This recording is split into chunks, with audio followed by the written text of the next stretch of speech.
안녕하세요. 오늘 보내주신 자료들 잘 봤습니다. 특히 물류랑 공급망 분야 TCFD 대응, 그중에서도 지배구조 부분 말이죠. 네, 안녕하세요.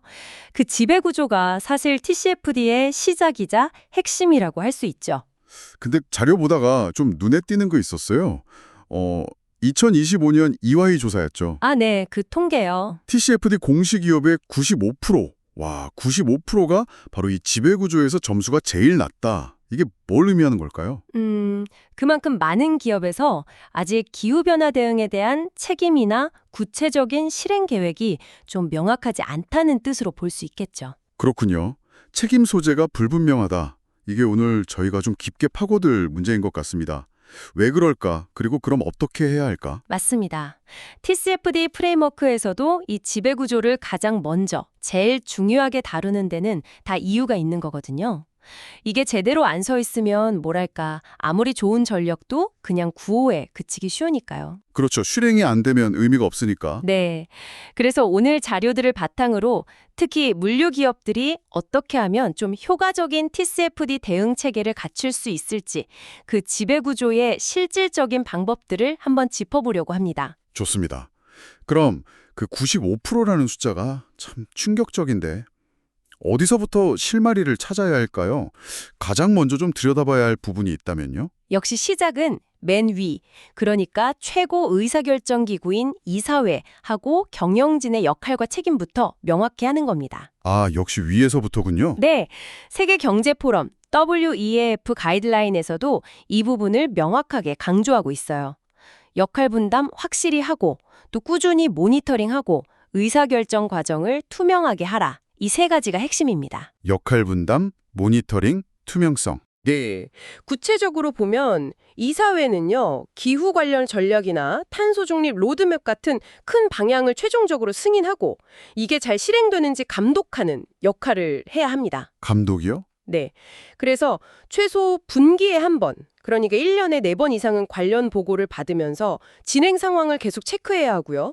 또 뭐 대규모 전기차를 도입한다거나 하는 중요한 투자 결정, 이런 것도 당연히 이사회가 해야 할 몫이죠. 상당히 구체적인 역할이네요. 그리고 특히 중요한 게 임원들 성과 평가할 때 있잖아요. 거기에 ESG 지표를 최소한 20% 이상은 반영해야 한다는 겁니다. 그리고 만약에 기후 리스크 관리를 잘 못하면 그에 대한 책임도 물을 수 있는 그런 제도적인 장치가 꼭 필요하고요. 아, 20% 이상 연동에 책임까지. 이건 정말 강력한 동기부여가 되겠네요. 그렇죠. 실제로 DHL 그룹 같은 경우는 2024년부터 아예 이사회 밑에다가 지속가능성위원회라는 걸 새로 만들어서 운영하고 있다고 하더라고요. 그렇군요. 이사회가 이렇게 방향을 딱 잡아준다면 이걸 이제 현실로 만드는 건 최고 경영진일 텐데요.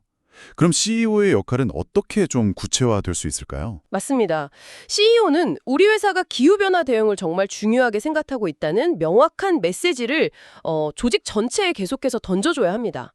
리더십을 보여주는 거죠. 메시지요? 네. 근데 이게 그냥 말로만 하는 게 아니라 실질적인 자원을 딱 배분해줘야 합니다. 예를 들면 매년 회사 전체 예산에서 최소한 10% 정도는 친환경 설비 투자 같은 데 쓰겠다. 이런 식으로요. 예산의 10%.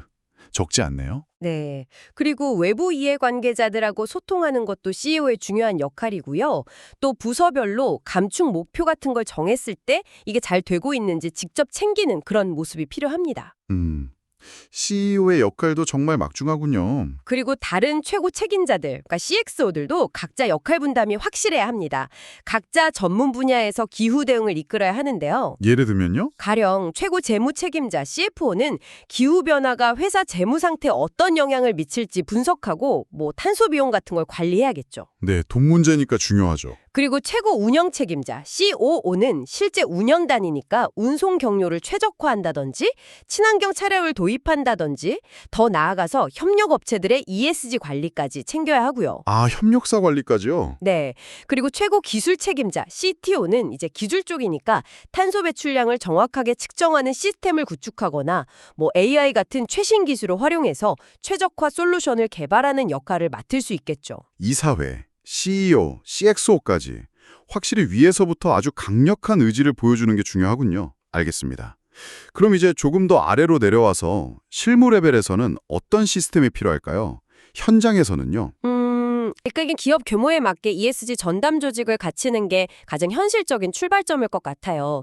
뭐 팀이 될 수도 있고 위원회가 될 수도 있고요. 네, 전담 조직. 그리고 이 조직을 중심으로 해서 매달 탄소 배출량을 집계하고 분석하고 또 기후 관련 리스크가 어떻게 변하는지 계속 모니터링하고 개선할 점들을 찾아서 추진하고 또 정기적으로 성과를 보고하는 이런 핵심 업무 프로세스를 명확하게 만들어 둬야 합니다. 프로세스를 정립하는 거군요. 네, 특히 중요한 게 물류산업의 특성을 반영한 핵심 성과 지표 KPI를 설정하는 겁니다. KPI요? 네, KPI라는 게 결국 뭐랄까 우리가 목표를 향해서 잘 가고 있는지 숫자로 보여주는 일종의 신호등 같은 거잖아요. 아, 신호등 비유 좋네요. 예를 들면 재무적으로는 전체 매출액 대비 탄소 관련 비용 비율을 3% 이하로 관리하겠다. 라든지 아니면 운영 측면에서는 스콥 1, 2 배출량, 그러니까 직접 배출이랑 간접 배출량을 작년보다 10% 줄이겠다. 이런 목표를 세울 수 있겠죠. 네, 구체적인 목표네요. 그렇죠.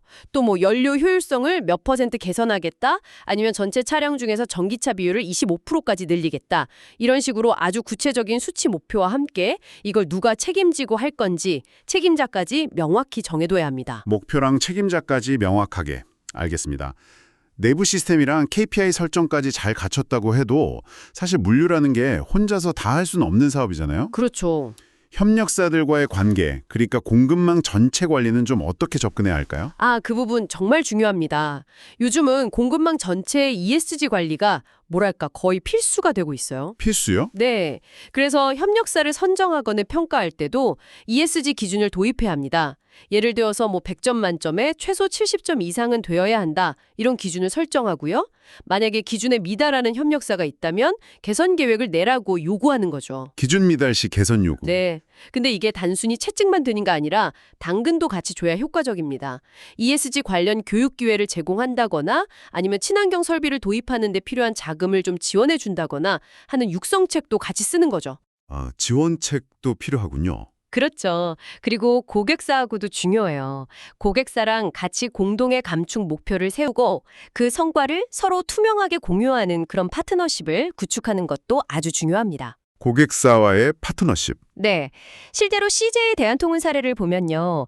거기는 CEO 직속으로 ESG 전략실을 두고 전사적인 KPI 관리랑 외부 전문가까지 활용해서 스콥 1, 2 배출량을 18%나 줄이고 친환경차 비율도 32%까지 끌어올렸다고 하니까 참고할 만한 좋은 사례죠. 와, 18% 감축에 친환경차 32%. 대단하네요. 듣고 보니 정말 위에서부터 아래까지, 그리고 내부뿐만 아니라 외부 협력사까지 전방위적인 노력이 필요한 거군요. 맞습니다. 여기서 잠시 이걸 듣고 계신 당신의 회사에서는 기후변화 대응에 대한 책임과 목표가 각 부서와 임원들에게 얼마나 구체적으로 할당되어 있는지 한 번쯤 이렇게 떠올려 보시는 것도 의미가 있을 것 같습니다. 네. 오늘 저희가 쭉 살펴본 것처럼요. 효과적인 TCFD 거버넌스라는 건 단순히 규제를 지키는 차원을 넘어서 기업이 앞으로 지속 가능하게 성장하기 위한 어떻게 보면 핵심 동력이라고 할 수 있습니다. 핵심 동력이요? 네. 이사회부터 시작해서 현장의 실무진, 그리고 공급망 파트너들까지 모두가 명확한 역할과 책임을 가지고 또 구체적인 목표, 즉 KPI를 향해서 함께 나아가면서 꾸준히 소통하고 점검하는 것. 이게 바로 핵심이라고 정리할 수 있겠습니다. 네, 명확한 역할과 책임, 구체적인 목표와 KPI, 그리고 꾸준한 모니터링과 소통. 오늘 저희와의 이 대화가 TCFD 대응을 위한 조직 체계를 고민하고 계신 당신에게 좀 실질적인 통찰을 드렸기를 바랍니다. 네, 그러셨기를 바랍니다. 자, 마지막으로 이런 질문을 한번 던져보고 싶네요. 오늘 저희는 주로 개별 기업의 내부 거버넌스에 초점을 맞췄는데요. 여기서 한 걸음 더 나아가서 이 물류산업 전체의 공급망 참여자들이 함께 협력하는 뭐랄까 공동의 거버넌스는 과연 어떻게 만들어갈 수 있을까요? 그리고 그런 공동의 노력이 가져올 더 큰 ESG 영향은 또 무엇일지 한번 다 같이 고민해보는 것도 좋겠습니다.